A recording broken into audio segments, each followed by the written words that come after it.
Yo, what's up YouTube fam? Your boy is back. I'm going to show you 5 more metal guitar plugins. You guys really seem to like the last video where I did something like this, so I thought I'd do another one for you guys and show you, again, another 5 more plugins that you guys can use in your music productions.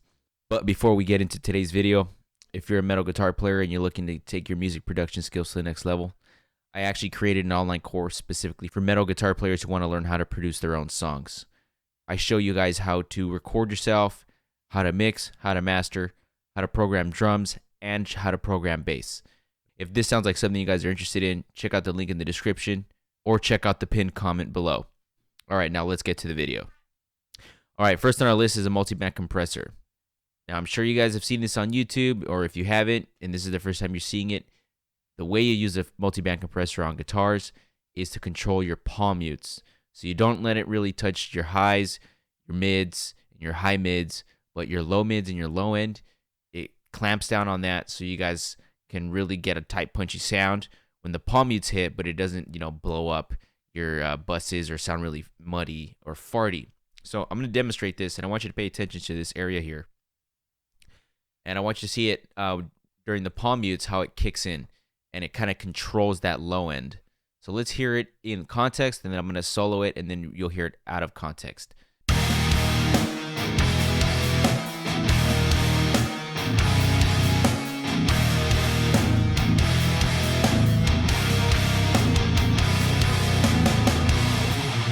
So that was on, and here it is off.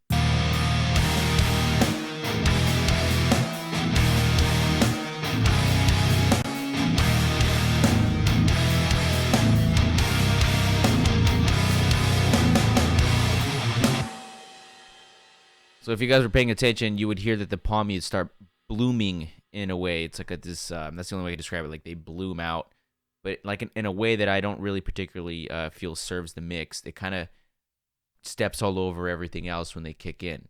So I'm going to go ahead and solo it, and then I'm going to show you guys what it sounds like when it's on and off.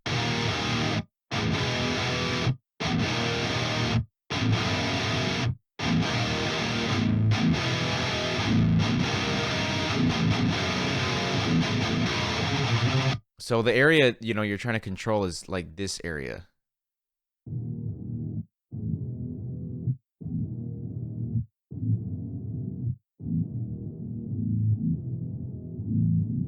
Especially when it kicks in on those dun dun dun dun dun dun. Yeah, you really want to control those cabinet resonances. So let's check it out with it off.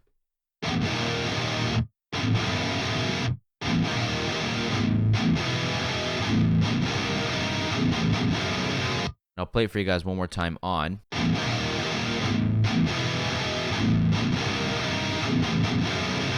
And then again off.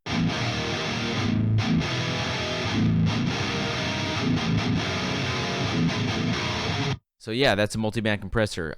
It's really easy. This is really the only way I use multiband compressors on guitars because, if I don't have that engaged, it does step all over the kick drum and it does step all over the bass. That area, 64 to 250, 60 to 250 hertz, that's all of your bass, your snare drum, your toms, a bunch of other pieces of the drum kit. So that area you want to make room for the other instruments in your mix, and this multiband compressor, when your palm mutes kick in, is a really cool way to make sure that your guitars don't step all over those other elements. All right, next up on our list is a digital EQ. Now, I highly recommend that you guys use your stock EQ. I have FabFilter Pro Q2. I mean, I've used it for years, so it's the one that I'm used to. So, you don't really need to use this one, but you can any stock EQ. But look at how minimal the EQ settings that I have on it are. If you have a really good guitar tone, this is all you would really need on your guitars. But I say that, you don't even have to buy any EQs. You can just use the stock EQ and just get away with this. The secret to this, though, is if you have a great guitar tone, all you really need is at most 2 to 4 moves on your EQ. So in this case, I'm lopping off 80 hertz off the low end. I'm lopping off 12K on the high end, and I'm reducing about a dB at 2K. And that's pretty much it. Again, the secret for great guitar tones is getting it at the source, but it does need some help from time to time. So some EQ such as this, is going to help it, contain it in the mix, and kind of make sure that it sits well. Basically, just kind of like the final touches. You don't need to be doing this and this kind of crap, and it's just too much, guys. It's too much. So I don't recommend that you guys go crazy. Again, the source tone is going to be 90% of your mix, and then this is going to be about 10%, with all the other plugins that I show you guys. All right, so let me show you real quick what this sounds like. I'm going to use that same riff that I showed you before, and let's see how it sounds like with it off.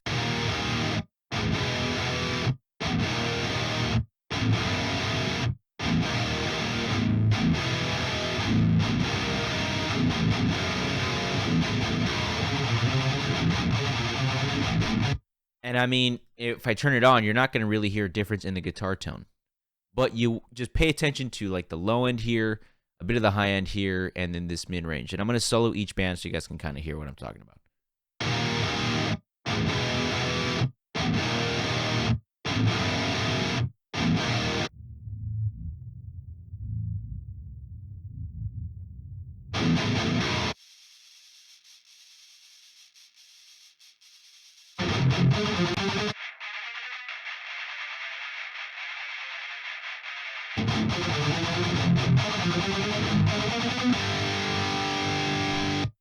So it's just helping the guitars make room for more of the other instruments.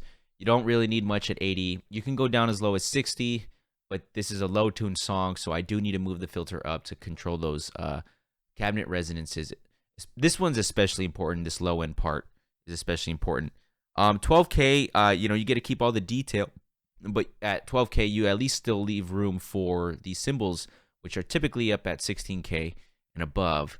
And then this is kind of just for, shaping a little bit for the lead guitars when they kick in, the vocals when they kick in, and a few other instruments that take up this range as well. But mostly for lead guitars and vocals, I tend to kind of just reduce it just a little bit to make room for those elements of the mix.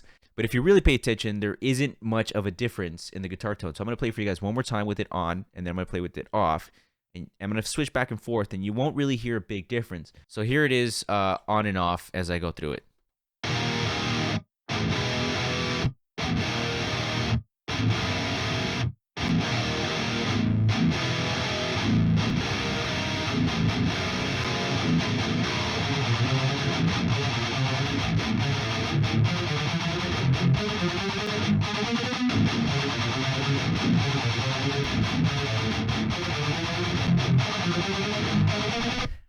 Again, so stock digital EQ is our second plugin. All right, so the third plugin on our list is a limiter. Now, I think this plugin is pretty much essential for making sure your guitar tracks stay in place within the mix and that they don't overly trigger anything else. This is like the final line of defense on your guitar bus to make sure that your guitars are in place and stay in place, in your mix.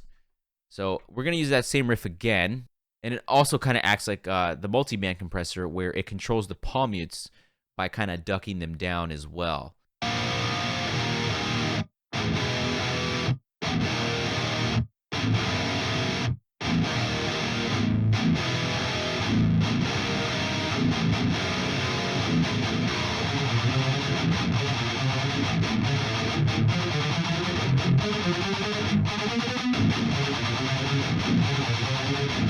Especially on this riff when he's doing the single lines and then he is palm muting in between those single lines, you'll see it actually activate more on the palm mutes. And that's exactly the effect I'm looking for. I don't want those palm mutes to be jumping out all over the place. The C4 does do the bulk of the work, but this is, again, like a last line of defense against those palm mutes.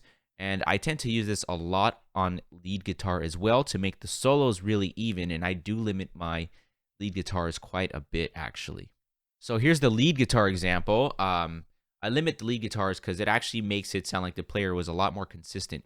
It's a really cool way, actually, to make sure that your solos sound really fluid and not really peaky, and sound like the guitar player just played very, very consistently.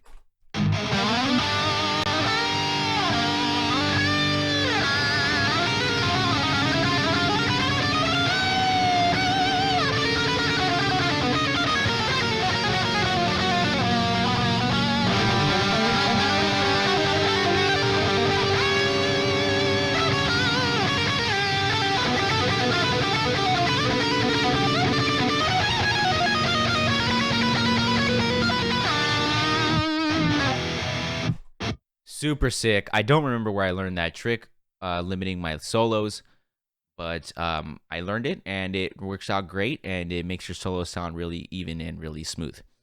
All right, so next up is a stereo delay and specifically a ping pong delay. And I use it specifically to create width and depth in my mixes on when it comes to guitar solos and lead guitars. I don't use reverb at all.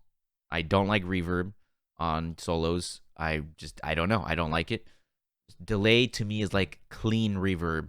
I can't really describe how that sound. To me, delay is like a cleaner reverb, and specifically, I love this delay. Now I know the whole controversy with waves and all that, but I got this way before that whole bullshit went down. Regardless, I have it set up a specific way, and it basically never changes from mix to mix. So ping pong delay, I have it set to the BPM of the song, 140.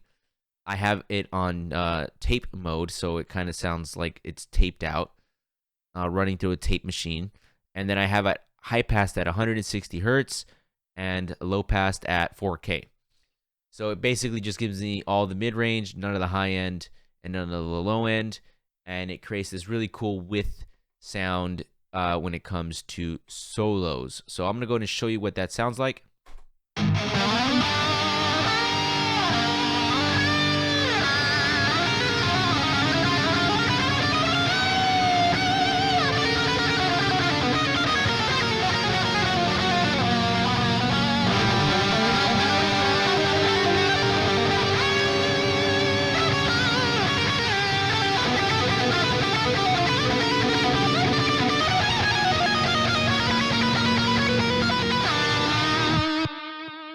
And in the mix, because it probably sounds like a bit much when it's soloed, it actually makes the solo sound really cool and singing. And I love delay on solos. I don't give a shit what anyone says. If it's too much delay, that to me might even be sounding better. I love delay when I play guitar, and especially lead guitar.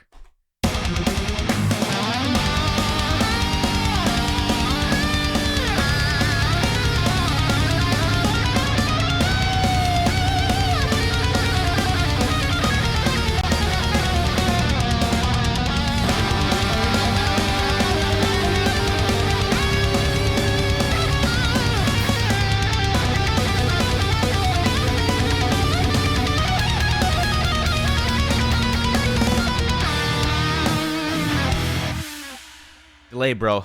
If you're a guitar player and you don't have a delay plugin yet, get one. You don't have to get this one. I use a stock delay sometimes too on my DAW from Studio One. Whatever DAW you use, make sure you got a ping pong delay. It'll change your life. All right, and last but not least is a doubler. This is another one from Waves. I don't know if Studio One comes with one, so I think I had to buy this one because of that. And again, this is another plugin that I use that never changes from mix to mix. I have it set up one way. I'm very old school when it comes to effects. I use only effect sends. I never use them on the channels themselves. I use effects returns, as you can see here. And that's, again, I set them up one way and I set it and forget it. I never fucking think about it again. So basically, this is only meant to add width to my leads, and also sometimes if I want, it can double as a chorus effect as well. So I'm going to show you what this sounds like on these leads here.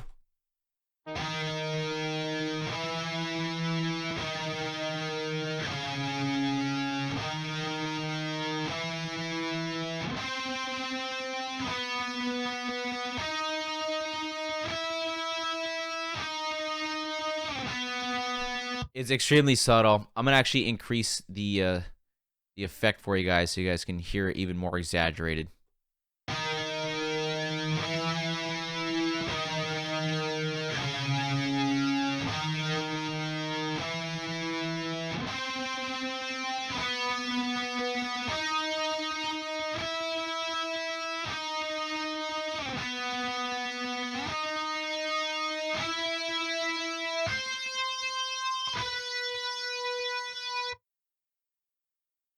And yeah, that's pretty much it. So all I wanted was some width out of this doubler, and that's all I needed out of this.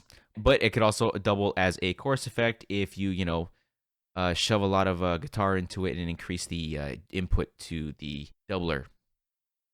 So there you have it, our top 5 metal guitar plugins part 2.